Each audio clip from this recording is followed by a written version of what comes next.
네, 안녕하십니까. 한국보건사연구원 최현수입니다. 데이터처 승격 이후에 첫 번째 맞이하는 지역 통계, 예전에는 지역 통계 발전 포럼이었는데 지역 통계 데이터 발전 포럼의 기조, 연설이랄 건 아니고요. 기조 발표를 맡게 돼서 영광으로 생각합니다. 감사합니다. 뒤에 발표해 주실 홍 교수님께서 이제 지방시대의 5극 3특 중심의 균형 성장 관련해서 좀 더 상세하게 말씀해 주실 거라서 저는 제가 오늘 말씀드릴 얘기는 삼중전환과 지방시대의 데이터가 만들어가는 미래 대전환을 위한 지역 통계 데이터 발전 과제라는 이야기를 좀 전해드리려고 합니다. 대략 5가지 부분으로 구성이 되어 있는데요. 앞부분은 삼중전환과 지방시대, 또 최근에 국민주권정부에서 기본사회 중심으로 정책이 확장되고 있는, 변화되고 있는 부분에 대해서 좀 말씀드리고요. 4번을 보시면 제가 가로를 쳐놔서 좀 의아하게 생각하실 수도 있습니다. 제가 오늘 드리는 말씀은 사실 그렇게 희망적이진 않습니다. 주제는 데이터로 만들어가는 미래인데요. 그래서 우리가 어떻게 하느냐에 따라서 저 지역에 어떤 미래가 될 것인지 결정할 거다라고 생각합니다. 흔히 우리가 이야기할 때 장밋빛 미래가 될지, 암울한 미래가 될지, 여러 가지 수식어를 붙일 수 있는데, 실제로 지방시대가 추구하고 있는 5극 3특 중심의 국가균형 성장뿐만 아니라 기본사회가 추진하고 있는 어떤 기본사회를 실현하기 위해서 국가뿐만 아니라 지역의 통계 데이터가 중요한 역할을 해야 된다라는 말씀을 드리려고 합니다. 그에 따라서 어떤 미래가 될지가 결정이 될 거라고 생각이 되고요. 그것과 관련해서 오늘 이 자리에 국가데이터처뿐만 아니라 지방시대위원회 또 각 지자체에서 와 계신데 어떤 역할을 해주셔야 되는지에 대한 좀 제안을 드려보려고 합니다. 네, 삼중전환에 대한 이야기는 많이 들으셨을 겁니다. 아마 최근에 많은 페이퍼라든지 어떤 자료라든지 이런 데서 항상 지금의 시대를 이야기할 때 삼중전환의 시대다라고 이야기를 합니다. 우리가 2000년 넘어오면서 한때는 새로운 사회적 위험 이런 이야기도 했었고요. 또 최근 한 10여 년 동안은 저출생 문제와 관련해서 인구 위기 관련된 이야기를 주로 했다면 최근에는 인구뿐만 아니라 기후 에너지 전환, 그다음에 AI 디지털 전환 이렇게 3가지가 동시에 이루어지고 진행되고 있는 삼중전환의 시대에 살아가고 있다 이렇게 이야기를 합니다. 이 삼중전환의 변화를 구성하고 있는 이 3가지는 굉장히 구조적이고 복합적인 전환이기 때문에 이에 대한 정밀한 대응이 필요하다라고 말씀드릴 수 있고요. 각각의 내용은 대부분 다 알고 계신 내용이겠지만 인구 전환 관련해서는 우리가 그동안에 굉장히 많은 관심과 노력을 기울여 왔고요. 인구뿐만 아니라 인구 가구 구조의 변화, 또 지금 우리가 직면하고 있는 세대 간의 갈등 또는 지방 소멸의 위기 이런 것들이 주된 내용이었습니다. 그다음 기후 에너지 전환 관련해서 최근에 여러 가지 신재생 에너지라든지 또 기존에 있었던 석탄 화력 발전소 폐지라든지 이런 에너지 전환과 관련된 이슈들이 있는데 이 산업 재편과 에너지 전환 과정에서 핵심 과제는 정의로운 전환이라는 개념입니다. 그동안에 우리가 환경 문제를 다룰 때 보통 기술적 또는 환경적 측면에서 이야기했다면 지금 이 삼중전환에서 기후 에너지 전환을 다룰 때는 우리가 정의로운 전환이라는 관점에서 다양한 분야의 정책들을 동시에 통합적으로 다루고 있습니다. 그리고 AI 디지털 전환 말할 필요가 없을 것 같습니다. 그런데 이 3가지의 삼중전환의 시대에 살아가는 우리는 여기에 동시에 대응해야 되는 위기에 처해 있습니다. 국가적으로 뿐만 아니라 지역에서 이러한 전환의 시대에 어떻게 대응할 것인지가 우리 국가 지역의 발전뿐만 아니라 국민의 삶의 질을 결정하는 데 굉장히 중요할 거다라고 생각이 됩니다. 이 세 가지는 사실 각각의 영역이라기보다는 시간이 흐르면 흐를수록 점점 더 융합적으로 연계되어 있다라는 것들을 알 수 있습니다. 그리고 우리 사회의 모든 분야에 영향을 미치고 있고 각 정책 분야별로 이와 관련해서 어떻게 대응할 것인지에 대한 완전히 새로운 패러다임 전환을 요구하고 있다, 이렇게 말씀드릴 수 있고요. 최근 출범한 민선 구기 지자체들을 보면 과거에는 인수위원회라든지 이렇게 출범하기 전에 꾸렸던 위원회의 이름이 인수위원회라는 이름을 많이 썼는데, 이번에 제가 몇몇 지자체들을 살펴보니까 어떤 지역 대전환위원회, 뭐 이런 대전환이라는 용어를 굉장히 많이 쓰고 계셨습니다. 그것은 바로 이 삼중전환과 관련된 여러 가지 위기에 지역이 어떻게 대응해야 될지 모색하고 있다라는 반증일 것 같고요. 우리가 보통 삼중전환의 위기를 극복할 때 핵심 주체는 당연히 사람입니다. 인구가 됐든 기후에너지가 됐든 AI 데이터가 됐든 기술적인 이야기를 우리가 많이 하긴 하지만 어쨌든 중요한 것은 사람을 중심에 놓고 생각해야 된다는 건 변함없는 사실인 것 같고요. 특히 이런 대응을 위해서 필요한 핵심적 기반은 데이터고요. 핵심적인 공간은 지역일 수밖에 없습니다. 국가 단위의 정책 방향이나 여러 가지 정책도 중요하지만 이 세 가지 전환의 문제는 각 지역마다 특성과 여건과 지역의 어떤 상황을 고려해서 지역 단위에서 어떤 위기 대응 전략이 마련될 필요가 있습니다. 지방시대와 지역대전환에 대해서는 간략히 말씀드리겠습니다. 지방시대위원회가 출범이 몇 년 전에 됐고요. 그동안에는 국가 중심의 지역균형 발전에서 지방시대위원회를 중심으로 새로운 거버넌스로 전환이 됐다라고 말씀드릴 수 있고요. 2018년도에 발표된 국가균형 발전 비전과 전략, 또 23년도에 새로운 거버넌스로 전환되면서 발표된 내용들을 보시면 지금까지 국가 중심에서 지역을 중심으로 지역에서 이런 위기에 대응하고 또 지역 발전과 관련된 정책적인 방향을 모색하고 있다. 그런 것들을 효율적으로 추진하기 위해서 지방시대위원회가 중요한 역할을 해주시고 있다라고 볼 수 있을 것 같습니다. 특히 5국 3특 중심의 국가균형 성장 비전을 발표하셨고요. 최근에 아시는 것처럼 이제 행정통합이 굉장히 중요한 이슈가 되고 있고, 이를 통해서 실질적으로 5국 3특 중심의 국가균형 성장을 추진해 가고 있는 상황에 있습니다. 그와 관련된 비전과 목표를 발표하신 내용을 제가 가지고 왔는데, 제가 이걸 설명드리려고 하는 건 아니고요. 이 내용에 보시면 어디에도 데이터는 존재하지 않습니다. 지방시대위원회에서 발표하신 비전 전략에 데이터에 대한 관점이 구체적으로 들어가 있지 않다라는 걸 제가 확인할 수 있었는데요.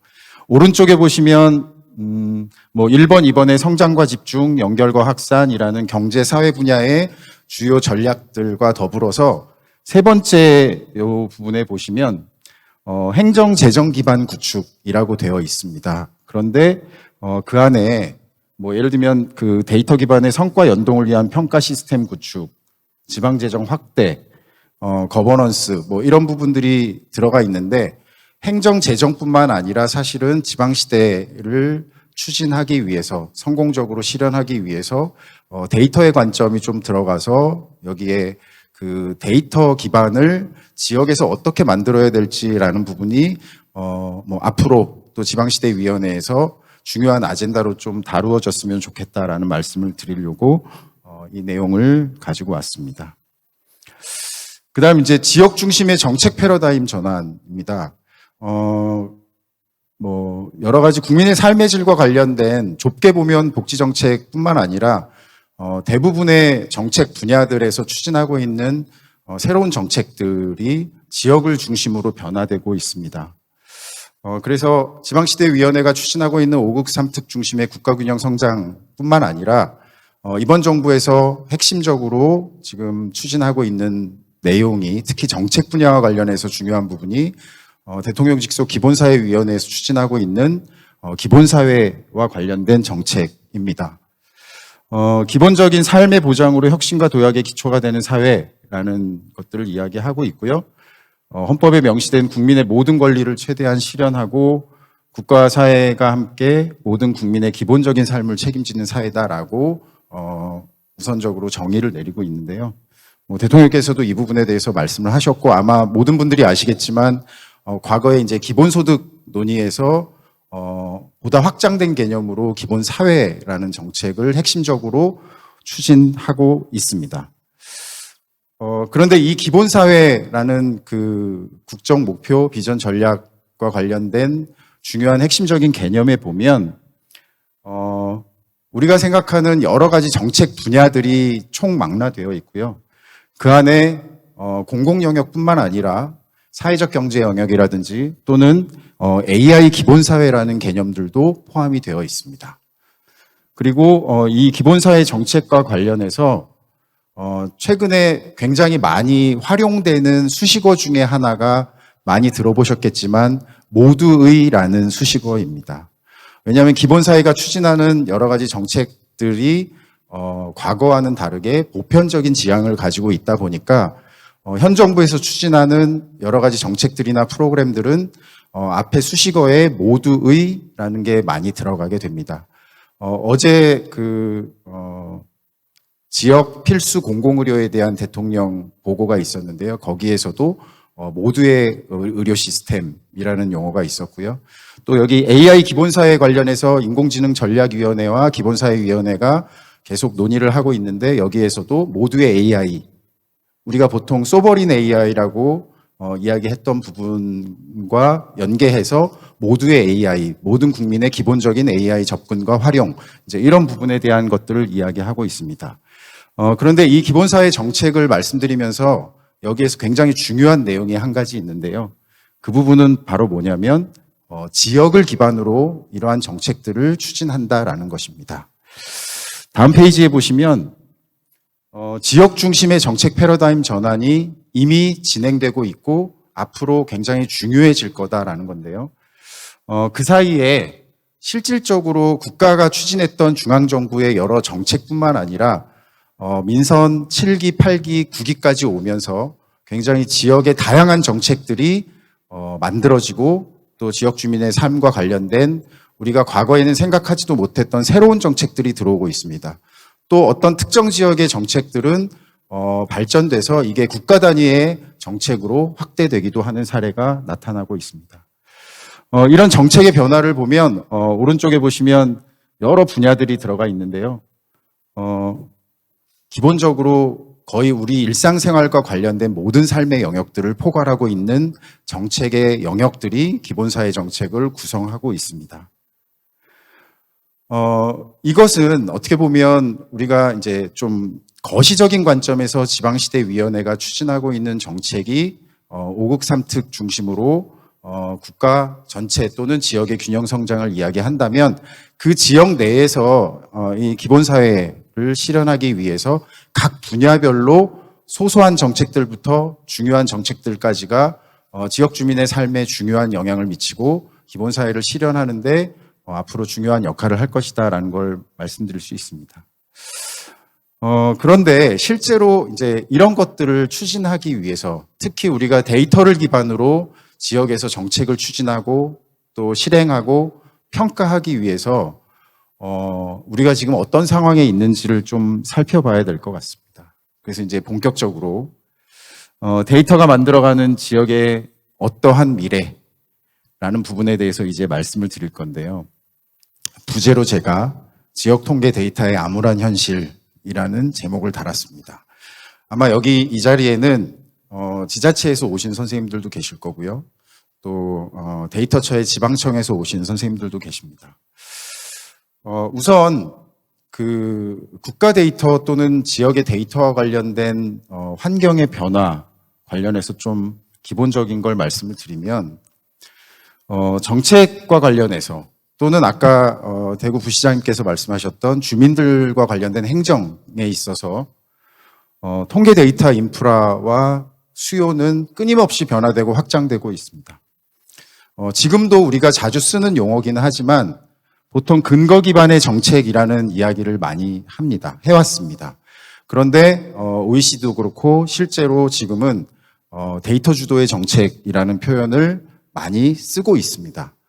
이 부분은 뭐냐면 실제로 이제 AI라든지 이런 기술적인 부분이 함께 발전이 되면서 미래를 예측하고 또 어떤 문제의 해결책을 찾아내는 과정에서 데이터가 변화되면 마치 자가 발전하듯이 자가 진화하는 형태로 어떤 우리가 산출하는 통계라든지 또는 그를 기반으로 만들어졌던 정책들이 자동으로 변화될 수 있는 여건들이 만들어지고 있다. 그래서 결국에는 우리가 사후적으로 어떤 정책의 근거를 마련하기 위해서 접근했던 방식이 아니라 데이터가 변화되면 그에 따라서 자동적으로 어떤 정책과 또 어떤 제도 또는 어떤 지표 이런 것들이 빠르게 발전될 수 있는 그런 기반들을 갖추어가고 그렇게 가야 된다라는 의미에서 데이터 주도의 정책이라는 표현을 쓰고 있습니다. 또 하나는 중앙정부뿐만 아니라 지자체가 직면하고 있는 아주 어려운 현실 중에 하나는 우리나라의 여러 법령이나 제도에 보면 정책 설계 및 재원 배분, 정책 영향 및 성과 평가 등을 강조하고 있고 법적으로 데이터를 기반으로 이런 것들을 해라 또는 예측해봐라 이런 것들이 무수히 많은 제도 안에 들어가 있습니다. 그런데 실제로 중앙정부뿐만 아니라 특히 지역에서는 이러한 어떤 영향평가라든지 또는 정책에 대한 성과평가에 대한 부분 말로서는 데이터 기반으로 해야 된다. 또 행정안전부에서 데이터 기반 행정활성화법도 만들어서 추진하고 있고 또 실적도 내고 있고 여러 가지 이제 노력을 하고 있습니다. 그럼에도 불구하고 지역은 데이터가 별로 없습니다. 데이터가 없기 때문에 실제로 데이터 기반으로 뭔가를 추진하는 것이 굉장히 어려운 현실입니다. 과거에 우리가 의존해 왔던 서베이 데이터는 최근에는 여러 가지 한계를 가지고 있습니다. 아마 모든 분들께서 잘 알고 계실 텐데요. 기존 서베이 자료는 전국 단위로 시작되었기 때문에 표본 규모 또는 많은 조사 비용으로 인해서 지역의 통계를 만들어내기가 매우 어렵습니다. 여러분 잘 아시는 것처럼 우리나라에서 서베이 조사 중에 시도 통계를 낼 수 있는 것도 몇 개 안 되지만 시군구 단위에서 어떤 정책을 추진할 때 활용할 수 있는 서베이 자료는 제가 아는 바로는 딱 2개가 있습니다. 그 2개가 뭐냐면 지역별 고용조사와 하나는 지역사회 건강조사라는 게 있습니다. 이것 말고는 사실은 우리가 어떤 그 서베이, 특히 국가데이터처가 조사 생산하는 서베이 자료 이런 것들에서 많은 지역에서 많은 연구자들 또 많은 분들이 우리 지역의 어떤 현실을 파악하기 위해서 지역의 데이터와 통계를 요구하지만 실제로 활용할 수 있는 서베이 자료는 굉장히 부족합니다. 그런데 이 서베이 자료보다 최근에 보다 중요해지는 것은 행정 데이터죠. 우리가 아마 전 세계적으로 거의 탑3 안에 들어가는 분야가 전자정부, IT 시스템 또 이런 행정 데이터 분야일 수 있는데요. 이런 것들을 활용한 대안을 찾아야 합니다. 예를 들면 제가 대안으로 여기 작성해 놓은 레지스터 베이스 서베이라는 부분. 그런데 이 기반은 실제 행정 데이터를 통해서 모집단을 제공하고 그것들을 기반으로 전국 단위뿐만 아니라 지역 단위에서 필요한 서베이를 설계하는 방식이라고 생각해 주시면 될 것 같습니다. 그런데 이때 이 기반을 제공해야 되는 역할 바로 국가데이터처의 역할입니다. 그리고 지역의 이런 모집단, 각 분야별로 모집단을 만들고 이걸 제공하는 것은 바로 지방청의 역할이라고 할 수 있습니다.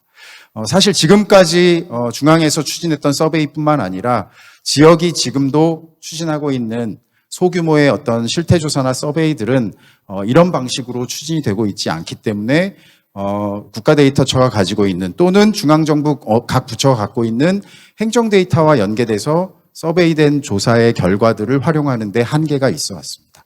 그래서 이런 부분들이 우선 바뀌어야 되는 부분들이라고 생각이 되고요. 지역의 데이터가 없다라는 말씀을 드렸는데 대부분의 분들은 그렇게 생각하지 않으십니다. 왜냐하면 지역 관련된 통계 지표들 많이 볼 수 있거든요. 그런데 실제로 원천적인 데이터로 들어가 보면 지역에서 활용할 수 있는 원천 데이터는 그렇게 많지 않습니다. 특히 국가데이터처와 연계하고 각 중앙부처와 연계해서 활용할 수 있는 지역의 데이터는 거의 존재하지 않는 게 현실입니다. 왜 그런지를 살펴보면 우리나라는 굉장히 중앙 집중적이고 또 분산형의 거버넌스를 갖고 있습니다. 무슨 이야기냐면 우리나라의 주요 정책들 추진하고 있고 많은 지방정부가 국가 위임사무로서 중앙의 국고보조 사업을 시행하고 있습니다. 그런데 이런 사업들을 집행하는 과정에서는 전부 다 각 부처가 가지고 있는 중앙부처의 시스템을 활용합니다. 그러면 당연히 그 사업은 예를 들면 대구의 지역 주민들과 관련된 정책을 수행하고 있음에도 불구하고 그 데이터는 중앙정부가 가지고 있는 시스템에 올라갑니다. 또 하나는 각 부처별로 굉장히 분산형으로 되어 있습니다. 그러다 보니까 각 분야별 데이터를 연계해서 활용하기 어렵습니다. 아마 국가데이터처로 승격하면서 앞으로 굉장히 기대할 수 있는 분야는 과거에 외청으로 있던 통계청이 아니라 국무총리실과 관련해서 이제 그 국가데이터처의 역할이 각 부처에 이렇게 분산되어 있는 데이터를 연계해서 활용할 수 있는 부분에서 굉장히 중요한 역할을 하지 않을까라고 기대하고 있지만 지금까지는 그렇게 해오지 못했던 부분이 있기 때문에 훨씬 더 많은 노력이 필요한데요. 이런 중앙 집중적 구조 그리고 분산형 구조 때문에 지역에서 실제로 어떤 데이터 기반의 정책을 수립하고 평가하려고 하더라도 지역에서 이런 행정 데이터를 활용할 수 있는 사례는 굉장히 드문 현실입니다. 그래서 흔히들 인터뷰를 하거나 이야기를 하실 때 보면 국가의 데이터는 넘치고 AI 기술은 발전하는데 지방은 데이터를 가지고 있지도 않고 연계 활용할 수도 없다. 또 하나 많이 하시는 말씀 중에 하나는 중앙정부 각 부처 및 데이터 보유 공공기관 대상으로 우리 지역 주민의 데이터를 좀 주세요라고 요청을 드려도 주지 않는다. 왜 안 줄까요? 어떤 분은 특정 지역에 주기 시작하면 여기저기서 달라고 할까봐 주기가 좀 그렇다. 이런 답변을 하시는 분들도 있고요. 흔히 많이 말씀하시는 게 개보법에 있는 제3자 제공 금지 이런 것 때문에 또는 지역에서 데이터를 사용하도록 동의를 받지 않아서 이런 여러 가지 이야기들을 하고 계십니다. 그런데 지방의 정책을 추진하고 지역 주민과 관련된 데이터를 중앙에 요청했는데 이 데이터를 받아서 활용할 수 없다라는 것은 사실은 근본적으로 우선 해결돼야 되는 가장 중요한 문제고 지역 통계 데이터 발전에 있어서 우선적으로 해결돼야 되는 과제라고 생각이 됩니다. 그래서 제가 이제 대안으로 뒤에 또 이제 남은 시간 동안 말씀드릴 내용이지만 그동안에 우리가 집중해왔던 인구 감소, 지방 소멸 대응을 넘어서 지방시대위원회가 추진하는 정책 그리고 앞서 말씀드렸던 기본사회 각 분야를 구성하고 있는 정책 추진을 위해서 광역기초지자체의 기존의 행정단위뿐만 아니라 읍면동 단위 또는 이런 지역을 초월한 소규모의 생활 권역 또는 통계 데이터부터 행정통합과 관련해서 초광역 단위의 어떤 데이터까지 요구되는 상황이라고 할 수 있고요. 이런 것들을 감안해서 제가 제안하고 싶은 대안은 국가데이터처와 지방시대위원회 그리고 지방정부가 협력적 거버넌스를 마련하고 제가 국가 단위에서 국가 표준 데이터 또는 국가 기본 데이터를 만들자라고 계속 제안을 하고 있습니다. 이거는 사실 데이터처가 갖고 있는 통계 등록부 수준을 좀 넘어가는 범위라고 할 수 있고요. 아마 우리가 지금 제가 앞서 말씀드렸던 모두의 AI처럼 모두의 데이터, 즉 적어도 공공 분야 내에서 모든 부처가 동일한 데이터를 가지고 어떤 정책 분야마다 분석할 수 있는 또 그걸 가지고 지역이 활용할 수 있는 국가의 기본적인 데이터를 지금 제정하고 계시는 데이터 기본법에 구체적으로 명시해서 이런 것들을 구축해내자라는 거고요. 지역으로 내려가면 국가 표준 데이터를 지역 단위로 분할하는 방식이 있을 수도 있지만 중앙정부와 달리 아까 말씀드린 것처럼 지방정부는 지방정부 차원에서 다양한 사업들을 추진하고 있습니다. 민선구기에도 새로운 공약들, 새로운 정책들이 또 더 많이 추진될 것입니다. 그런 것들을 반영해서 각 지역 기반의 지역 표준 데이터, 지역의 기본 데이터를 만들어 보자. 저는 이 부분이 국가데이터처 또 지방시대위원회 그리고 지방정부, 국가데이터 지방청이 함께 협력해서 중앙으로부터 협력을 이끌어내야 되는 매우 중요한 과제라고 생각이 됩니다. 그래서 실제로 이제 앞으로 해야 되는 각 주체가 해야 되는 역할에 대해서 좀 말씀을 드려보면 우선은 데이터처 출범 이후에 데이터 거버넌스는 당연히 재편될 거라고 생각을 합니다. 지금 현재 데이터처에 요구되고 있는 것들은 과거의 국가통계 생산 관리를 넘어서 중앙정부의 각 정책 분야별로 국가데이터 기반 정책 지원 역할에 대한 강화가 요구되고 있고 충분히 그런 역할을 할 수 있는 여건이 과거와 다르게 조성되고 있다라고 생각이 됩니다. 이를 위해서 국가데이터 기본법 제정하고 계시고 허브 기능 강화하는 부분, 또 AI 활용하는 부분, 이제 이런 것들을 계속 논의하고 추진하고 계셔서 이 과정에서 데이터처가 중요한 역할을 해낼 수 있다라고 생각하고 있습니다. 그런데 지역과 관련해서는 좀 더 노력이 필요하다라고 생각이 됩니다. 우리 국가데이터처 지방청은 과거에서부터 지금까지는 여러 가지 조사 데이터, 서베이 자료를 관련해서 조사를 수행하고 관리하는 역할을 위주로 해왔다면 이제는 국가데이터처가 중앙정부 각 부처의 데이터를 총괄하고 조정하고 카운터파트 역할을 하는 것처럼 각 지방청이 지방정부와의 관계 속에서 지방정부의 정책을 지원하는 역할로 핵심적인 기능을 전환하는 것이 필요하다라고 생각이 되고요. 이를 위해서는 권역별로 상시적으로 어떤 그 지방정부의 데이터 상황을 파악하고 또 이런 데이터를 기반으로 지방정부가 필요로 하는 과거와 같이 어떤 통계 지표라든지 그냥 그 현황을 보여줄 수 있는 통계 지표의 수준을 넘어서 실질적으로 다양한 분석들을 해낼 수 있고 또 행정구역을 초월해서 다양한 분석을 할 수 있는 원천적인 데이터 기반을 어떻게 만들어야 될지 그리고 이를 위해서 우선적으로 필요한 지방정부의 정책과 관련된 데이터를 어떻게 구축하고 관리해 나가야 할지에 대한 것들을 협의하는 구조가 필요하다라고 생각이 되고요. 이 지역통계 데이터 발전과 관련해서 핵심적인 과제, 단기적으로는 데이터처가 갖고 있는 지역 통계 등록부를 연계해서 지역에서 쓸 수 있는 데이터를 공동으로 구축하고 만들어내는 지역 통계 등록부라는 개념이 추진될 필요가 있습니다.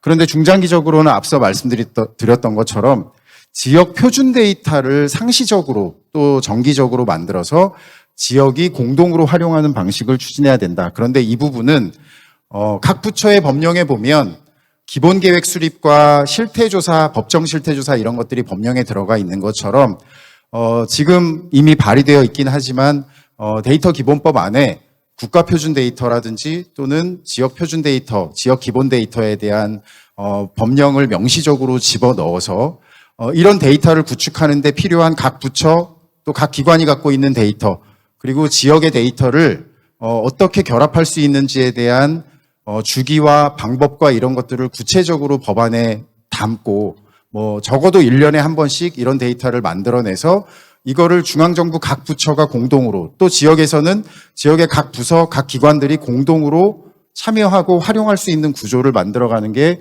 지역통계 발전, 지역통계 데이터를 근본적으로 개선할 수 있는 방안이라고 생각을 합니다.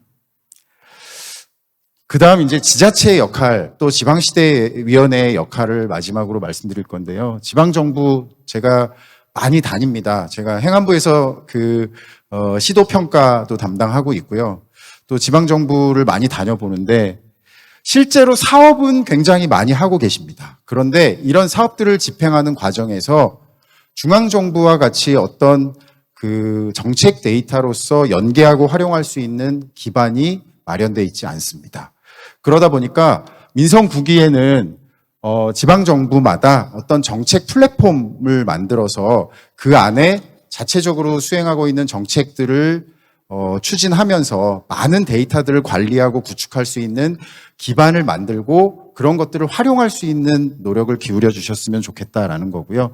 또 이런 것들을 가지고 지방시대위원회, 국가데이터처와 협력해서 우리 지역의 데이터를 만들어내고 그걸 기반으로 어떤 정책을 만들고 평가할지에 대한 고민을 해주셨으면 좋겠다라는 게 지방정부에 드리는 말씀이고요. 마지막으로 지방시대위원회는 앞서 말씀드린 것처럼 지방시대의 비전과 전략 안에 데이터 기반에 대한 내용이 반드시 추가되면 좋겠다. 그리고 더 중요한 역할은 아마 중앙지방협력회의를 주도적으로 준비하고 논의하실 거고요. 또 대통령을 모시고 또 지방시대위원회 관련된 여러 가지 아젠다에 대한 회의를 추진하실 것입니다. 그때 제가 제안했던 이 지역의 통계 데이터 발전과 관련된 기본적인 인프라로서 국가표준 데이터뿐만 아니라 지역의 기본 데이터, 또 하나는 지금 현재 지자체가 중앙정부의 우리 지역 주민들의 어떤 다양한 정책과 관련된 중앙정부가 보유한 시스템 내의 데이터를 요청하더라도 받지 못하고 있는 현실, 이 부분에 대해서 꼭 지방시대위원회에서 중앙지방협력회의라든지 대통령께 아젠다로 좀 전달이 돼서 국가적인 차원에서 지방시대 정책, 기본사회 정책이 추진되는 데 필요한 통계 데이터를 구축할 수 있는 어떤 그런 그 아젠다를 꼭 추진해 주셨으면 좋겠고, 특히 이제 이 과정에서 실제로 지방시대위원회가 각 지역별 거버넌스와 관련해서도 좀 중요한 역할을 해주시면 어떨까라는 부탁을 좀 드리려고 합니다. 전 지금 국가 언론이 뭐 사실 3대 메가 프로젝트 이야기를 안 하면 이야기를 할 수 없을 정도로 굉장히 많은 주목을 끌고 있는데, 아까 차장님께서 말씀하셨던 것처럼 그 데이터 관계 장관회의 총리 주재로 이제 열리고 있다고 말씀하셨는데, 이 3대 메가 프로젝트의 내용 다 아시지만 각각에 보면 데이터가 없으면 불가능한 사업입니다. 그런데 3대 메가 프로젝트의 데이터는 사실상 민간 기업들에게 굉장히 중요한 것들이거든요. 근데 정작 국민들의 삶의 질과 관련해서 중요한 공공부문의 주요 데이터는 여전히 제대로 구축되어 있지 않다라는 게 현실이기 때문에 저는 데이터 관계 장관 회의에서 3대 메가 프로젝트를 뒷받침할 수 있는 또 공공 민간 또 중앙과 지방 정부가 연계해서 추진할 수 있는 데이터 메가 프로젝트를 하나 추진했으면 좋겠고, 그게 돼야 실제로 3대 메가 프로젝트의 뭐 아까 말씀드렸던 삼중전환뿐만 아니라 실제로 삼중전환에 대응하기 위한 각 지역의 정책들을 제대로 만들고 추진하는데 아주 핵심적인 기반으로 만들어지고, 그를 통해서 아마 지역의 통계 데이터뿐만 아니라 지역 주민의 삶이 나아질 거라고 기대하고 있습니다. 네, 경청해 주셔서 감사합니다. 이상으로 마치겠습니다.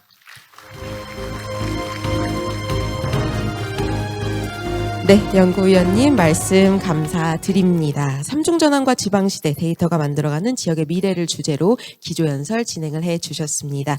이어서는 홍준현 중앙대학교 공공인재학부 교수님께서 기조연설 진행해 주시겠습니다. 큰 박수로 맞아주시기 바랍니다.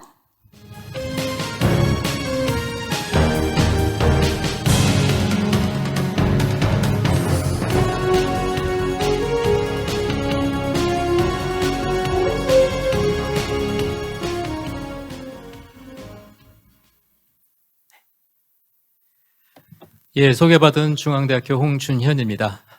예, 제가 사실 다리를 다쳐서 이렇게 운동화를 신고 와서 좀 결례인 것 같은데 양해 부탁드립니다. 앞에서 기조 강연해 주신 내용은 이제 데이터 그 자체에 초점을 맞췄다면, 제가 부탁받은 것은 5국 3특 지방시대위원회에서는 5국 3특이 가장 중요한 정책으로 추진하고 있는데, 그것이 어떤 것이고 또 왜 필요한지를 다시 아까 설명해 주신 것처럼 데이터 기반으로 좀 풀어내려고 해서 이렇게 자료를 만들어 봤습니다. 항상 이렇게 발제할 때는 강연이나 발제를 할 때는 시간을 잘 지켜야 되는데 스트레스입니다. 그래서 제대로 잘 맞춰서 해보도록 하겠습니다. 제가 5국 3특 시대의 지역균형 성장 전략 이렇게 했는데 여기에는 4가지를 좀 얘기하고자 합니다. 지방자치 행정 환경이 변화됐다는 것, 그래서 지역균형 성장 추진 방향이 5국 3특으로 가야 된다는 것, 또 그걸 하기 위해서는 또 어떻게 행정체제를 구성해야 되는지, 설계해야 되는지, 또 이것을 하는 과정에서 결국은 새로운 지역 통계 데이터 수요가 발생을 한다 하는 순서로 하고자 합니다. 사실 우리가 아마 여기 계신 분들은 대부분 5국 3특이라는 용어에 대해서는 다 익숙하실 것 같은데요. 이제 많이 언론에서도 등장을 하니까 익숙하긴 한데 핵심은 그겁니다. 그럼 5국 3특을 왜 해? 하는 것이죠. 왜 필요한가? 우리가 왜 필요한가에 대해서는 이렇게 많이 설명을 했지만 중요한 것은 그 왜 필요한지에 대해서 우리가 근거를 제시할 수 있어야 되거든요. 그 근거가 첫 번째 바로 지방자치 행정 환경이 이렇게 변하고 있다. 그래서 현재의 행정체제로는 도저히 변화를 담아낼 수 없다 하는 그 논거가 필요한 것입니다.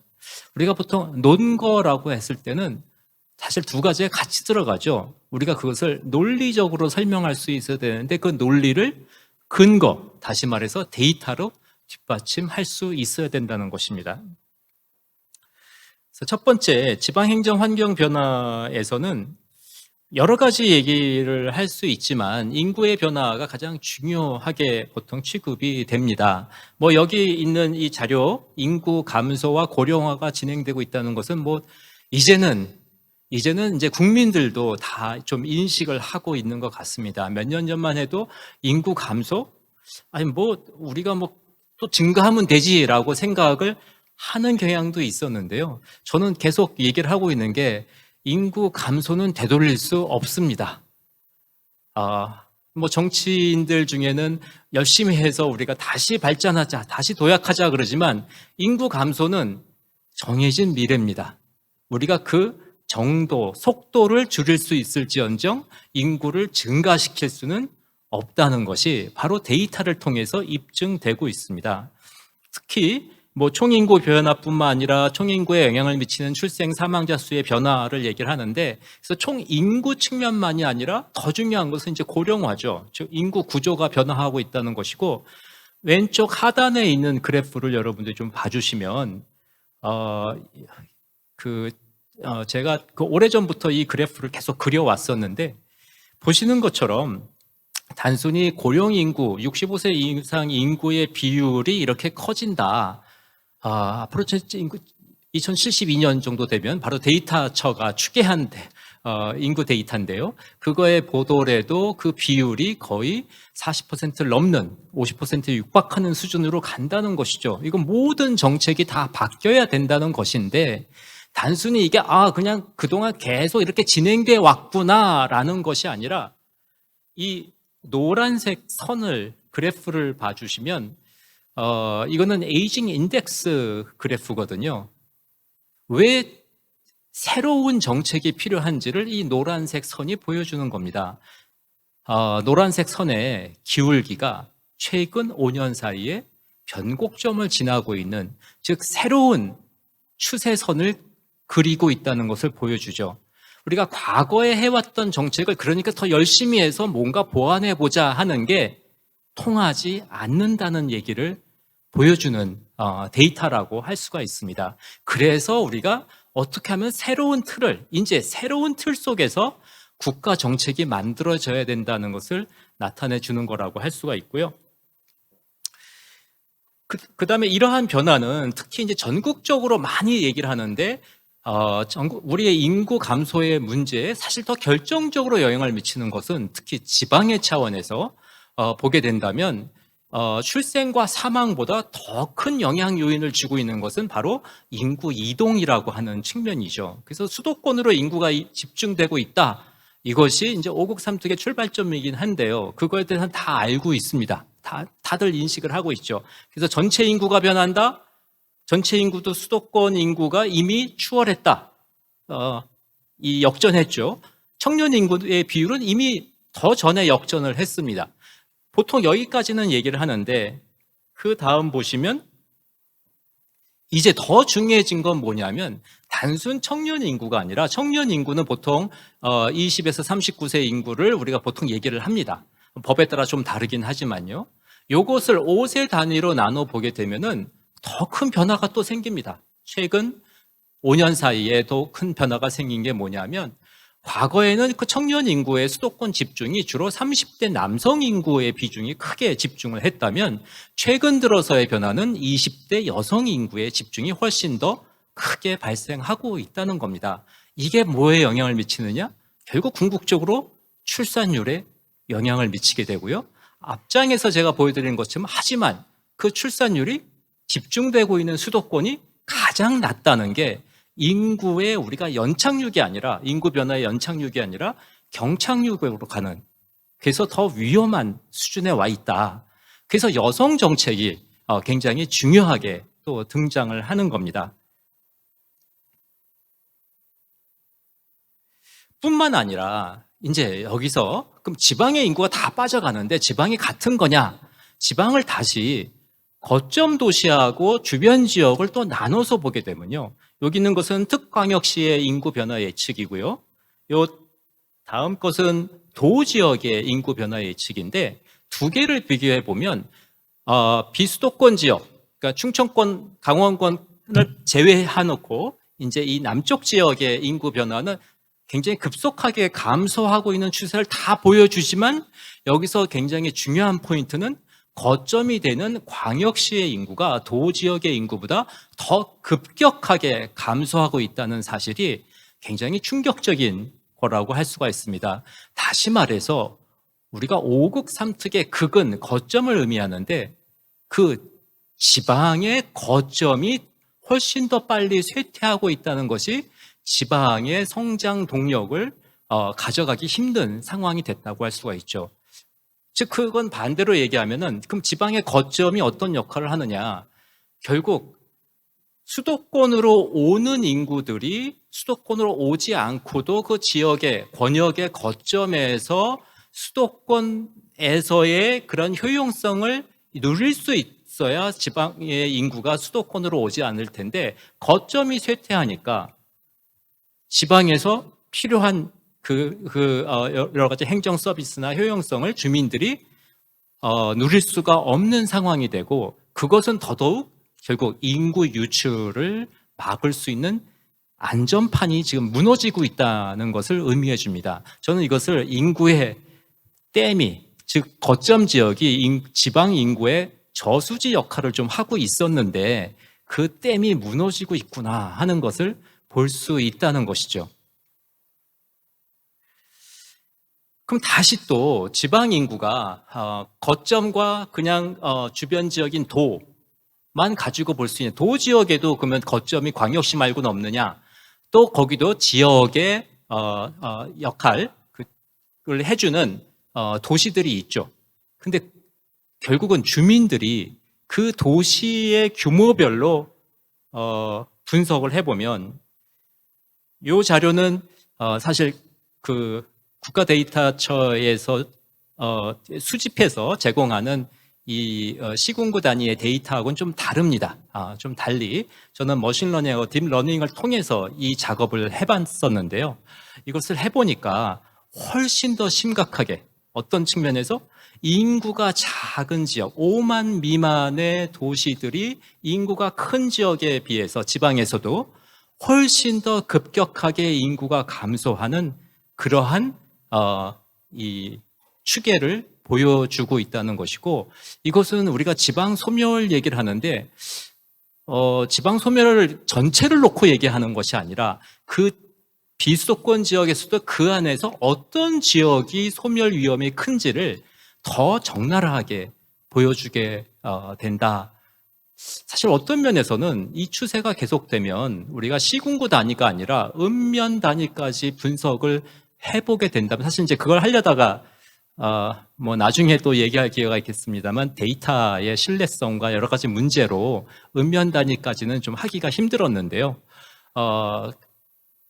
앞으로는 국토 공간에 있어서 우리가 빈 공간의 문제, 이게 완전히 0이라는 의미는 아니지만 거의 빈 공간이라는 문제가 등장할 수밖에 없겠구나. 즉 그 얘기는 앞으로 그런 곳은 행정체제에서 어떻게 수용할 것인가 하는 새로운 숙제를, 또 다른 측면에서는 그럼 어떻게 국가가 그것을 활용할 것인가에 대한 또 다른 숙제를 분명히 던져줄 것이다. 저는 이렇게 한번 예측을 해봅니다. 그래서 이 도시 규모별로도 인구의 격차는 지금보다 훨씬 더 벌어질 것이고, 결국 주민들이 살아가는 공간은 점점 더 인구가 모여 있는 것, 즉 비수도권인 지방에서도 인구가 모여 있는 곳으로 점점 더 모이게 되는 그러한 현상을 가져갈 것이다. 그래서 문제는 뭐냐? 이제 인구가 이렇게 감소돼서 빈 공간이 될 수도 있는, 특히 농촌 지역의 기초자치단체 5만 미만의 이런 곳들의 지속 가능성에 대한 검토를 해봐야 된다. 어떤 지속 가능성이냐면 거기가 공간이 없어지는 건 아니죠. 하지만 지방자치라는 틀 속에서 거기가 지방자치단체로서의 지속 가능성을 말하는 겁니다. 아주 굉장히 본질적인 문제를 우리가 한번 던져봐야 된다라고 생각을 합니다. 동시에 이제 우리 주민들이 살아가는 그 패턴이 바뀌고 있다는 것이고요. 그게 바로 오랫동안 얘기했던 생활권과 행정구역의 불일치 문제인데, 우리가 이 생활권과 행정구역의 불일치 문제를 여러 각도에서 볼 수가 있습니다. 지금 여기 제시한 자료는 통근 통학 비율이니까 우리가 일상적으로 이동하는 패턴을 말하는 것이죠. 그게 지난 10년 동안 그러니까 행정구의 경계를 넘나드는 비율은 거의 대부분 지역에서 다 증가해 왔습니다. 물론 그 감소한 지역도 있어요. 그러니까 경기도 같은 경우가 좀 대표적인 지역들인데, 그건 또 다른 차원에서 우리가 분석하고 해석을 할 수는 있습니다. 이렇게 생활권과 행정구역의 불일치가 커간다는 얘기는 사람들이 자기의 그러니까 행동 반경을 좁게 가져가지 않고 이제 넓게 가져가고 있다는 것이고, 물론 이것은 교통의 발전하고 우리가 당연히 직결된 문제라고 할 수가 있죠. 여기에 제시는 하진 않았지만 이 부분을 다시 연령대별로 분석하면요, 더 큰 변화를 보여주는데요. 뭐 아시겠지만 연령이 낮을수록, 즉 20대 인구하고 50대 이상 인구의 이 이동의 그 범위, 반경을 한번 분석을 해보면 매우 큰 차이를 보여줍니다. 젊을수록 넓게 이동을 하고 있다는 것이죠. 이게 이주가 아니라 이동입니다. 그런 측면에서 결국은 생활권과 행정구역의 불일치가 커진다는 것이고요. 동시에 기초지자체의 이제 인구적 측면이 아니라, 그러면 지속 가능성 측면에서 봤을 때는 얼마나 행정 단위로서 지속 가능할까에 굉장히 중요한 요소가 재정이죠. 근데 재정 면에서도 기초지자체는 점점 비효율성이 커질 것이다. 즉, 그 행정 서비스를 제공하는 비용이 점점 많이 나갈 수밖에 없다. 이게 시, 군 다 데이터를 제공했는데, 빨간 선은 1인당 수입 측면이고요. 파란 점은 1인당 세출 측면인데, 수입 측면에서는 인구 규모하고 전혀 상관이 없는데요.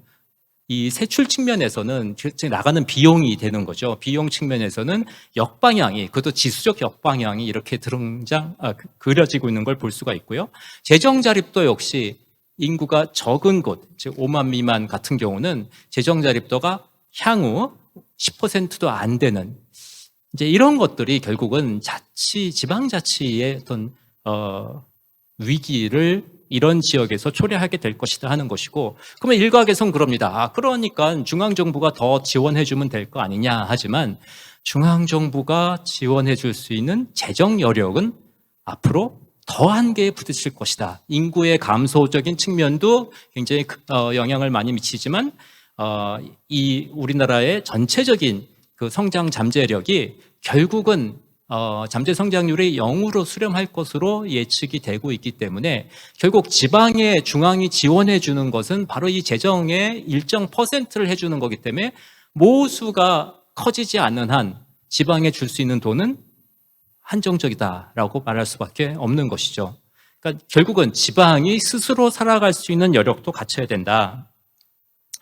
그래서 5국 3특 시대의 지역균형 성장 추진 방향은 일단 큰 차원에서 보면은 이제는 지금까지 17개 시도로 우리의 국토 공간을 나눠서 행정 체제를 구성했던 것을 좀 바꿔야 되겠다. 그게 국토 공간 대전환이라고 하는 새로운 최상위 프레임이 설정이 됐습니다. 연초에 이제 정부 차원에서 이런 프레임을 설정을 했고, 그 국토 공간 대전환은 결국 지역의 공간을 재설계하고 거기에 맞도록 그 지역이 전략 산업을 스스로 육성해낼 수 있고 거기에 맞는 인력을 양성해낼 수 있는, 그래서 지역과 산업과 인재를 새롭게 디자인하는 전략이라고 할 수가 있고요. 거기에 플러스해서 여기 오른쪽 하단에 제가 빨간색으로 쓴 것처럼 결국 5국 3특이라고 하는 것은 그것을 담아내는 그릇이 되는 건데, 즉 그리고 그 그릇의 권역적 범위가 되는 건데,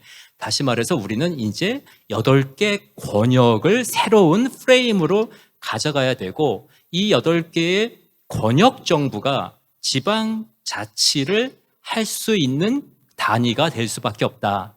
그래야 그곳이 국가 주도의 성장만으로 우리가 성장할 수 없기 때문에 지방 주도 성장을 같이 병행해 나갈 수 있는 동반자 역할을 할 수 있게 될 것이다 하는 것입니다.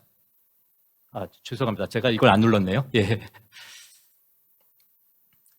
그래서 필요한 것이 이제는 경쟁을 통한 지방자치가 아니라 연계 협력을 통한 지방자치로 가져가야 되고, 그게 바로 초광역권의 형성이고요.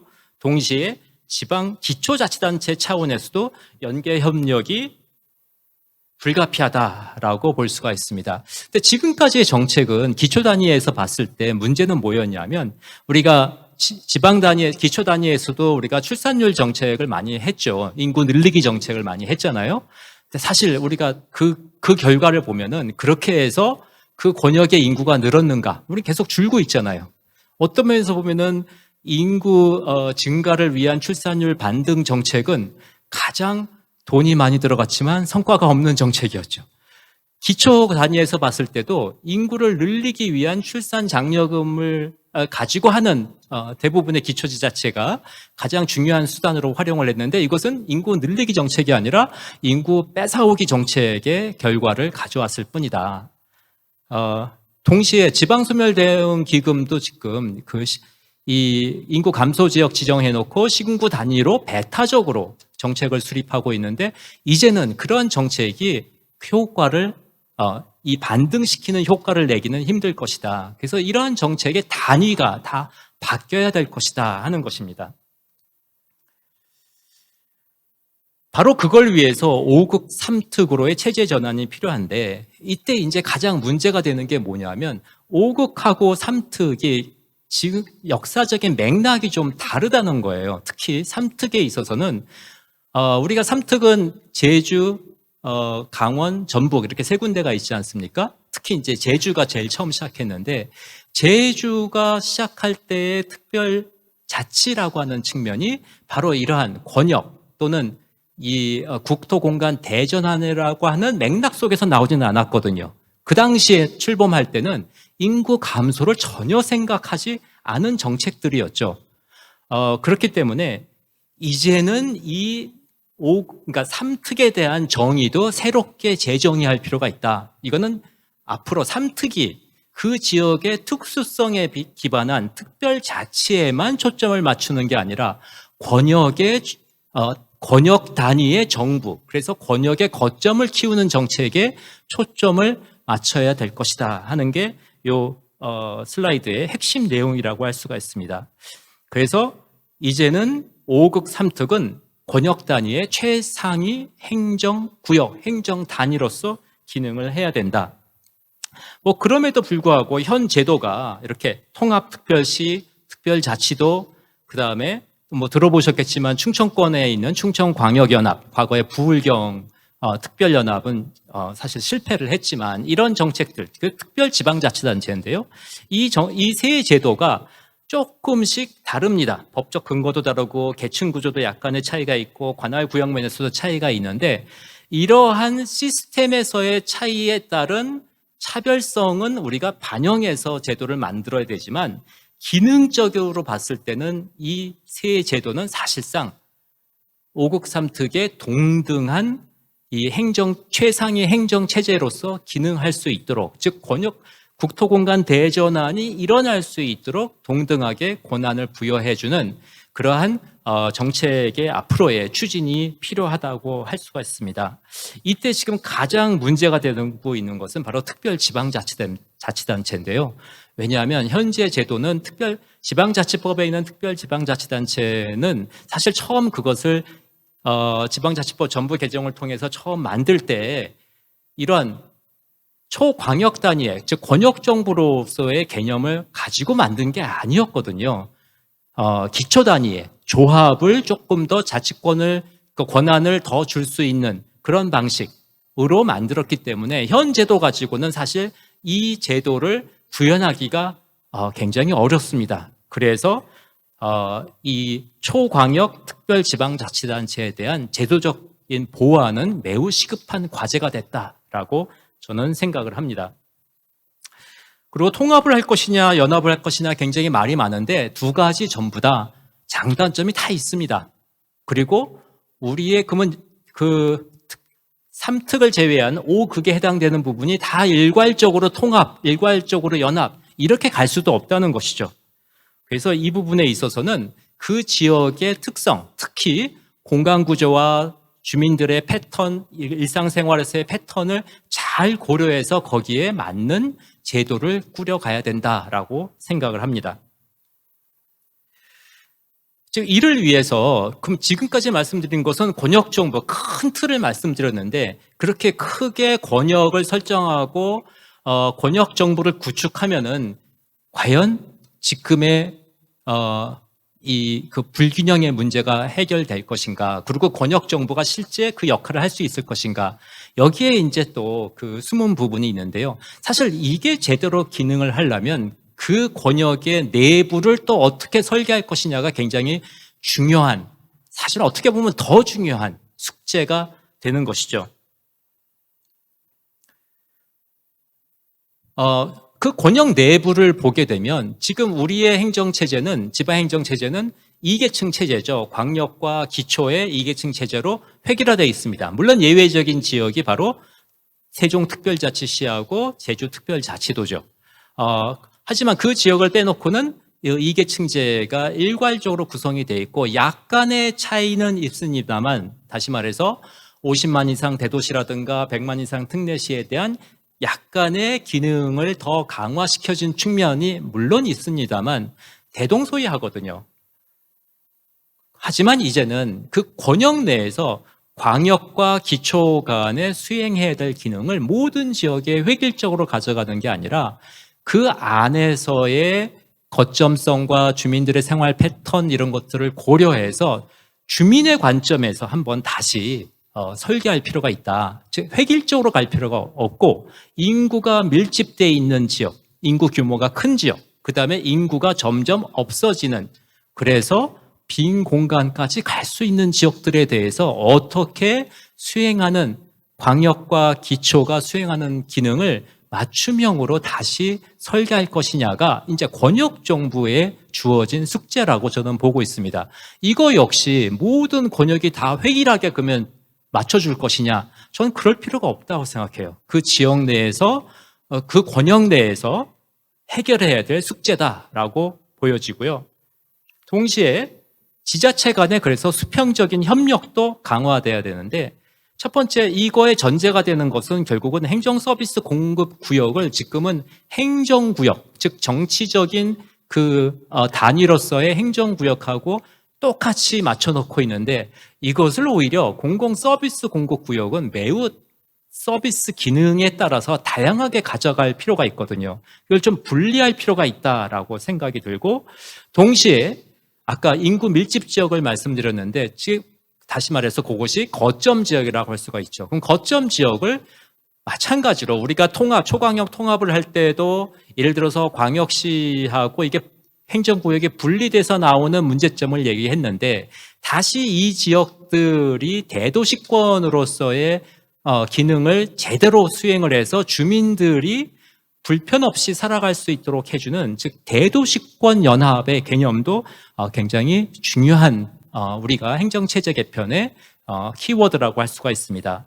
간혹 지금까지 초광역권을 얘기하면서 그러다 보니까는 그 초광역 중심으로만 생각하니까 대도시권에 대해서는 이게 서로 배타적인 거라고 생각하는데, 저는 초광역권 정부의 설계는 동시에 그 안에 대도시권 정부의 설계하고 같이 종합적으로 설계되지 않으면 안 된다라고 보고 있습니다. 사실 그러한 예가 아마 들으신 분들도 있겠지만 가장 많이 정부에서도 예를 들었던 게 영국의 이제 Combined Authority라고 하는 것, 대표적으로 이제 그레이터 맨체스터 지역 많이 얘기했고요.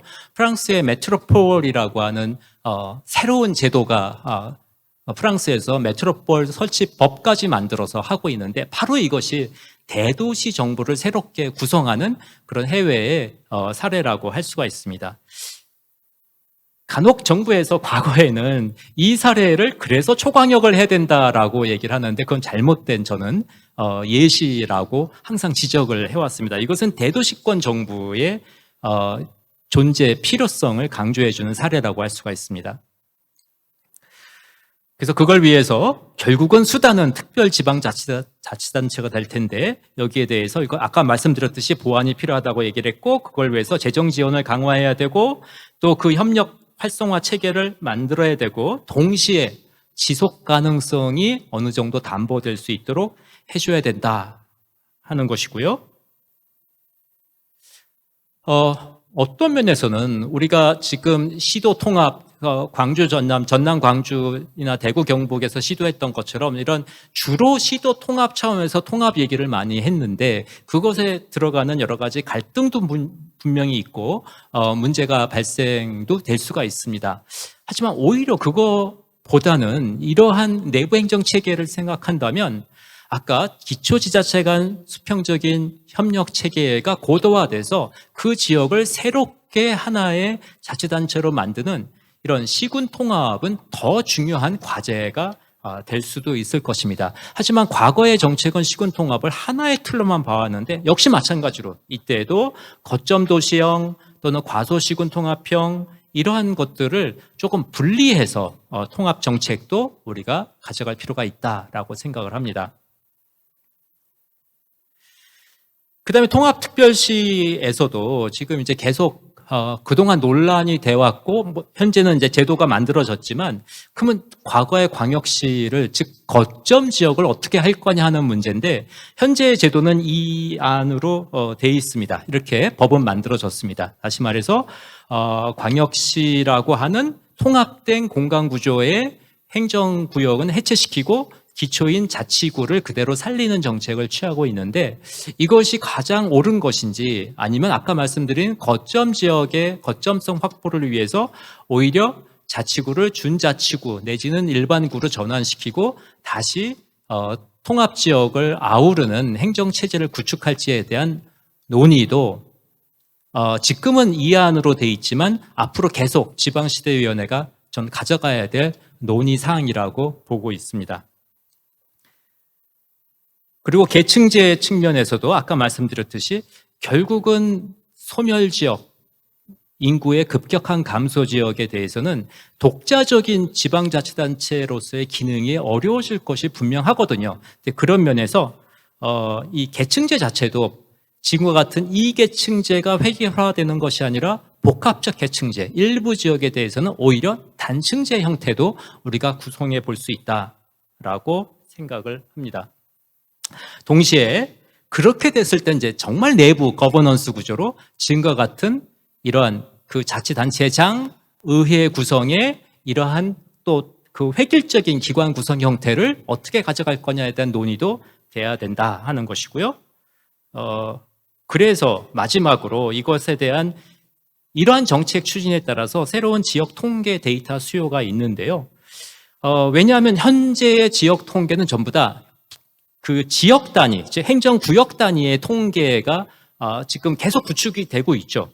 하지만 이것이 이제 권역 단위로 가게 될 경우에 그것을 합쳤을 때의 통계가 일반적인 거기서 나온 데이터 가지고 하기가 쉽지가 않거든요. 그래서 권역 단위 통계도 필요할 것이고 동시에 그 내부에서의 연계 통계, 다시 말해서 이 권역 내의 관계성에 관련된 통계가 상당히 부족한데 전문가들이 마이크로 데이터를 활용해야만 가능하기 때문에 일반인들이 보기가 힘들죠. 사실상 불가능하다고 볼 수가 있는데 이러한 통계가 필요하고 그걸 위해서 권역 기반의 지역 통계가 좀 구축돼야 되고 그걸 하기 위해서는 전적으로 공공 데이터만이 아니라 민간 빅데이터가 같이 연계돼서 활용될 수밖에 없다. 그리고 권역 단위의 특화된 통계는 아까 이제 먼저 기조 강연에서 또 말씀해 주셨습니다.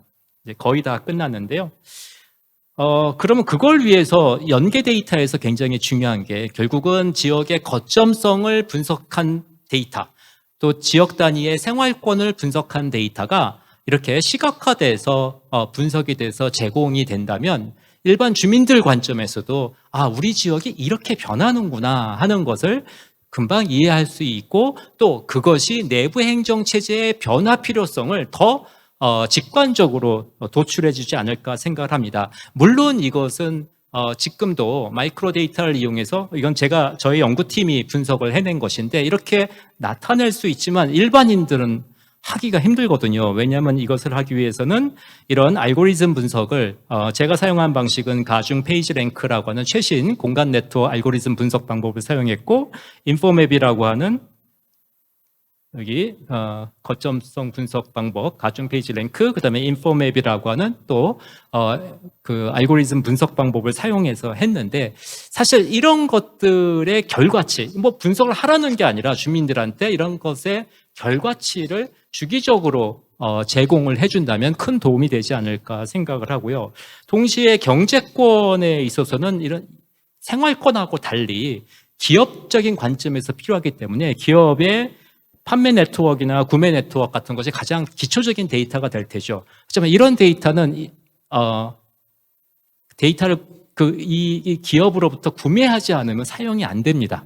아직은 공공에서 제공되고 있지 않거든요. 그러니까 이런 데이터가 더 많이 필요할 것이다 라고 생각이 되고요. 동시에 아까 기초생활권 문제 말씀드렸는데 거기에 필요한 접근성 데이터, 즉 하나의 독자적인 생활권을 유지할 수 있는지 여부도 굉장히 중요한데요. 이것을 교육, 의료, 판매, 광역교통시설 가장 핵심적인 주민들한테 가져가는 체감되는 데이터들이죠. 이 접근성 데이터가 교통 DB로 구축이 돼 있긴 하지만 이것을 쉽게 전달해 주는 방법. 굉장히 데이터가 다 잘게 쪼개져 있거든요. 제가 분석한 방법은 다시 그것을 요인 분석하고 다시 그것을 K-means 클러스터라는 방식을 통해서 이렇게 분석을 해봤는데 이런 것들이 계속 지속적으로 주민들한테 제공이 된다면 굉장히 도움이 될 것이다. 아까 대도시권의 생활권 문제는 이렇게 보시는 것처럼 아까 보여드린 이 인포맵 방법으로 분석을 해보면 이건 광주광역시만 따로 제가 내놓은 건데 광주광역시만이 아니라 주변 지역하고 사실상 하나의 생활권임을 우리가 쉽게 볼 수 있는 그런 분석이 될 수가 있거든요. 그래서 이런 것들이 앞으로 권역 정부를 구성하는 데 있어서 지역 단위의 권역 단위에 필요한 데이터셋이 될 것이다. 이렇게 생각을 합니다. 네, 제 강연은 여기서 마치도록 하겠습니다.